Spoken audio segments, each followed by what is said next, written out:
Scorpio, this is for you. Unahin natin ang inyong pag-ibig, Scorpio. May 16, 2025 sa pag-ibig ng mga Scorpio. Mani ito ay past at saka new, okay guys? But kung ito ay same na past o same na new is, titignan natin. Okay, mag-ingat kayo sa mga confidency o sa mga toxic relationship, Scorpio.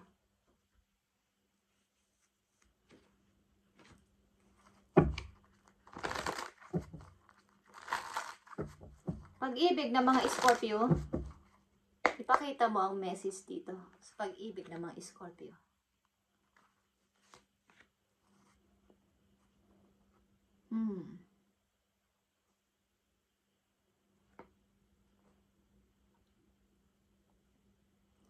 Maaaring ko kayo ay nasa pag-ibig, guys. Okay? Ang tao na to ay ibinaba ang kanyang pride para sa inyo. Kahit siya ay may money o kahit siya ay okay naman sa buhay, ibinaba niya ang pride niya para sa inyo. Dati siya ay, kung hindi naman mapagmataas is, andun yung kanyang pagka-leader type na person. But pagdating sa inyo, ang tao na to ay maahamo at sinusunod ang inyong gusto. Okay? Pag-ibig ninyo, guys, leave your fears behind. They are stopping this relationship from blossoming. Okay. Nakikita nyo to, guys. Tower. Ibig sabihin nito, ito ay natapos na relasyon. Kaya lang ay may mga takot kayo. Kumbaga, kung iibig ako sa susunod, magkaganito na naman kaya ang aking pag-ibig, ang aking koneksyon. Magkaroon na naman kaya ng pagguho ang isang bubuuin kong relasyon. May konting takot. Sapagkat ito ay ipinundar nyo ng maayos, something na okay na. Andito na kami. But kailangan gumuho o mawala itong relasyon na to. Nagkaroon ng mga hindi magandang, kumbaga immature na pag-ibig. Hindi maganda ang foundation. Kaya ito ay gumuho. Pag-aaway, mga hindi pagkakaintindihan sa loob ng tahanan. Okay, kaya meron kayong takot. But ito ay inyong tanggalin sa inyong puso, ang takot na to. Okay, Scorpio? Actions speak louder than words. Kung ang inyong kasintahan o asawa sa ngayon ay hindi nagpapakita ng mga salita na mga sweet para sa inyo is pinapakita naman niya sa gawa ang pagmamahal nila sa inyo. Katulad ng sinabi ko kanina. Maaring ang tao na to ay binaba ang pride para sa inyo. Okay, Scorpio? Nakikita niyo to. 6 of Wands is here. Maaring meron siyang iniwan din na pinakamamahal niya sa buhay para lang kayo ay makita o sumama sa inyo sapagkat kayo ang kanyang happiness. Okay? Kayo ang happiness ng tao na to. Kaya marami siyang sinakripisyo para sa inyo. Kung kayo ay nakaranas ng pag-ibig sa nakaraan na nasira is huwag niyong ihalin tulad sa inyong present na relasyon. Maaari nagkakaintindihan kayo ng inyong kasalukuyang relasyon at mahal na mahal yung isa't isa. Okay? Para sa pag-ibig ng mga Scorpio, ibigay mo ang tamang mensahe sa kanila para magkaroon sila ng idea o guide sa kanilang pag-ibig. Message dito sa mga Scorpio, the Tower, and the 6 of Wands. Prince of Wands is here. Okay, yung energy of ito ng Leo. Princess of Wands. Okay, yung energy of Leo. Kung kayo dealing sa Leo, guys. Or, handa ninyo ipaglaban ang pag-ibig na to. Ano man ang mangyari. Okay? The Tower is here. Ito ay inyong energy, Scorpio. Maaring, ang inyong emotion dito ay nag-down. Sapagkat ito nga ay isang pag-ibig na, kumbaga, ibinuo nyo ng maayos. But, nasira lang ng parang wala lang nangyari. Kaya nagkaroon kayo ng pagda-down sa inyong sarili. Na nag-iisa na lang ako ngayon. Something Mark na pangalan. Okay. Five of Arrows is here, guys. Like I said, ang tao na to ay maraming sinakripisyo at iniwan sa buhay para kayo ay samahan. Dahil ito ay pag-ibig na gusto niya. Okay? Marami siyang sinakripisyo at iniwanan dito para sa inyong pag-ibig, sa inyong koneksyon. Okay, guys. Tingnan natin ang inyong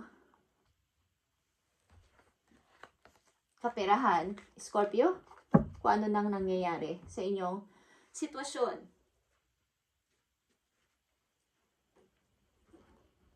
Pag-ibig ng mga Scorpio ay ganito. Mukhang meron na kayong present na iniibig. Kaya huwag yung ihalin tulad ang inyong unang pag-ibig sa present, guys. Hindi lahat ng tao ay pari-pareho. Pagamat may mga talagang ganun ang pag-ibig.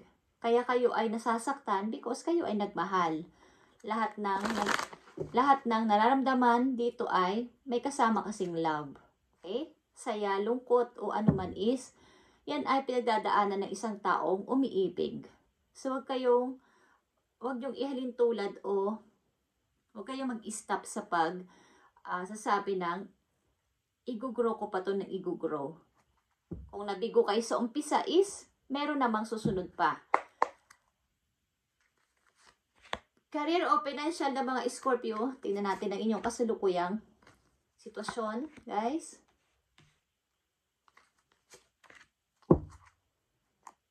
Okay, ang ilan sa inyo ay nagbabalak ng paglipat, ito man ay trabaho o bahay o location, relocation. Nagbabalak kayo maglipat. Okay, Page of Wands is here. Gagawin ko kung ano yung nakakapagpasaya sa akin. Okay, inyong kasalukuyan na sitwasyon. Kahit ano pa to, ano man itong mga gusto kong gawin sa buhay, ako man ay magtatrabaho ng ganito, kung ano man ang isipin nila, basta ito ang ikakasaya ko. Gagawin ko to. Okay, speaking of ikakasaya ko, is Nine of Cups is here. Ito yung nakapagpapasaya ng kalooban ko at dito ako masaya kaya ito yung gagawin ko. Walang ibang pwedeng makialam sa akin. Dito ko matutupad yung aking pangarap. Okay? Justice. Something ng ilan sa inyo ay matagal nang nag-iisa sa buhay at this time, gusto ko nang yung makalaya. Konting pagre-refresh muna sa sarili at pag-i-enjoy muna sa sarili ko. The Magician is here, okay. But may mga pagkakataon kayo ay nag-iisip-isip kung how ko itong ima-manage itong sitwasyon ko sa ngayon. Ako ba ay magre-relocate? Ako ba ay lilipat ng trabaho? Ako ba ay lilipat ng bahay o ng location? Yan ang inyong mga iniisip sa kasalukuyan sa ilang Scorpio.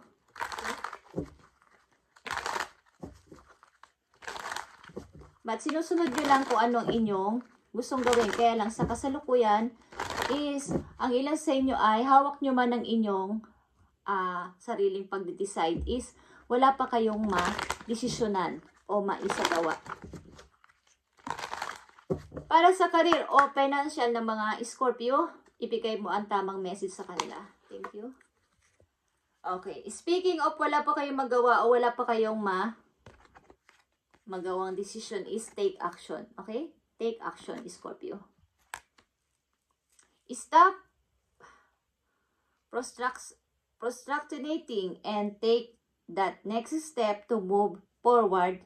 Just do it. Okay. Whatever your questions, this is your telling you to go for it. Okay. You to go for it. Walang mangyayaring pagbabago kung panay lang ang inyong plano at hindi nyo naman ginagawa ng aksyon. Okay, guys.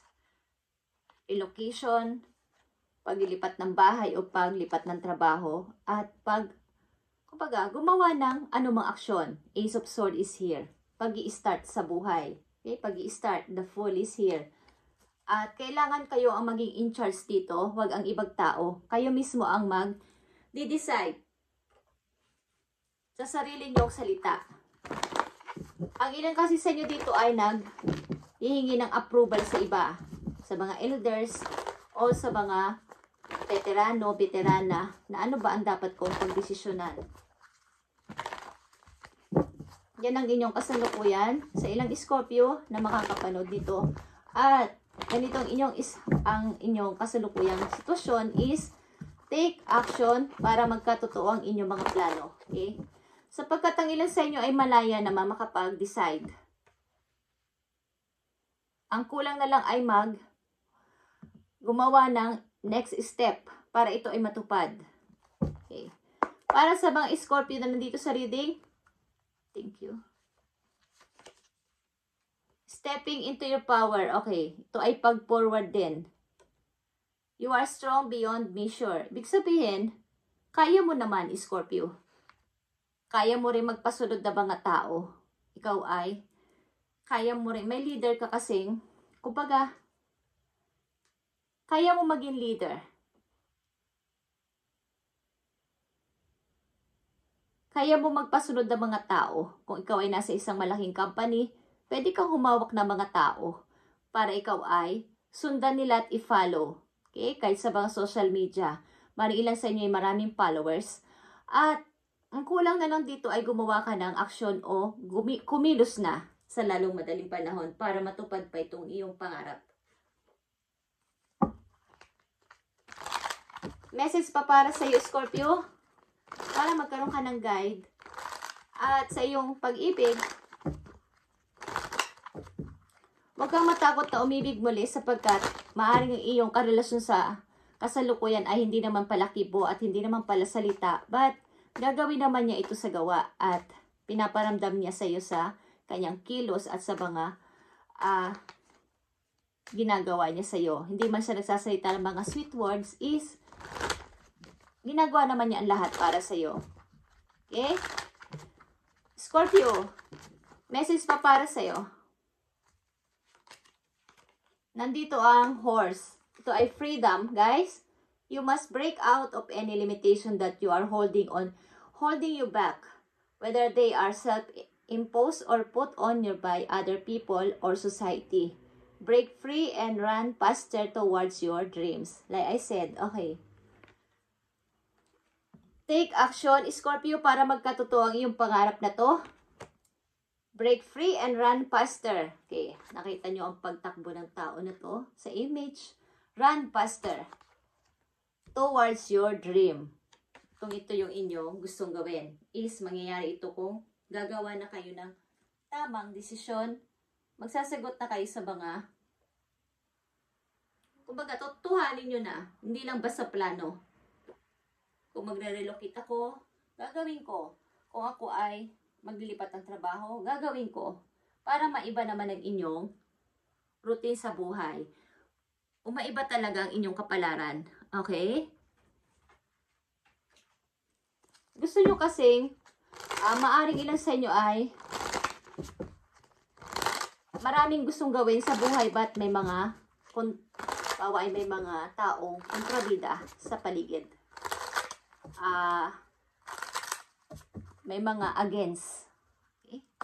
Scorpio, maaring ito ay paalala sa iyo o mensahe. Tingnan natin. Nandito ang number 51, guys, at ito ay 6 of Pentacles. The Lion presage sudden shock from bad news. Okay.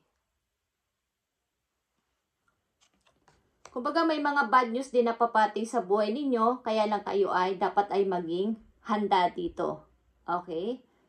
Something na mga masasamang balita is mayroon kayong mga matatanggap, kaya lang ay huwag kayong magpa-apekto dito para kayo ay hindi ma-delays ang inyong pag-forward o pag-desisyon na to. Okay? Sudden shock ito na maaaring nakakonekta ito sa inyong past na nakaraan. Okay? Tingnan natin to, guys.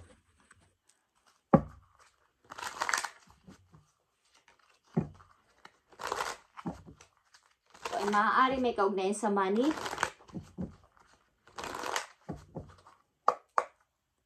Message pa para sa Scorpio. Ten of Swords is here, okay? Maaaring ito ay galing sa nakaraan na message at maaaring magdadalawang isip kayo kung ito inyong itutuloy pang inyong plano o kayo ay i-stop na lang doon sa inyong dating routine. Ito ay pamimili sa new and old path. Maaaring babangon ako dito para lumayo or mag-relocate or something na lumayo sa place ko.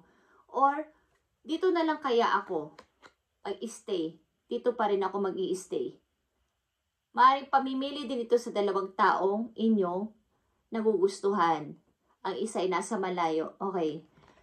Something na mayroon kayong gustong puntahan o makasamang person sa malayo. Dito ang globe. Okay. Thank you, Scorpio. At sana kayo ay makapag-isbito at maging in charge sa inyong mga paplanuhin. Kung nagtatanong kayo ng mga strategy o technique kung ano ba talaga ang dapat ninyong gawin, sapagkat nasa nyo naman ang, sa mga kamay ninyo ang pagpapasya dito. Sa inyo ang 4 na alas. Okay? The Magician is here.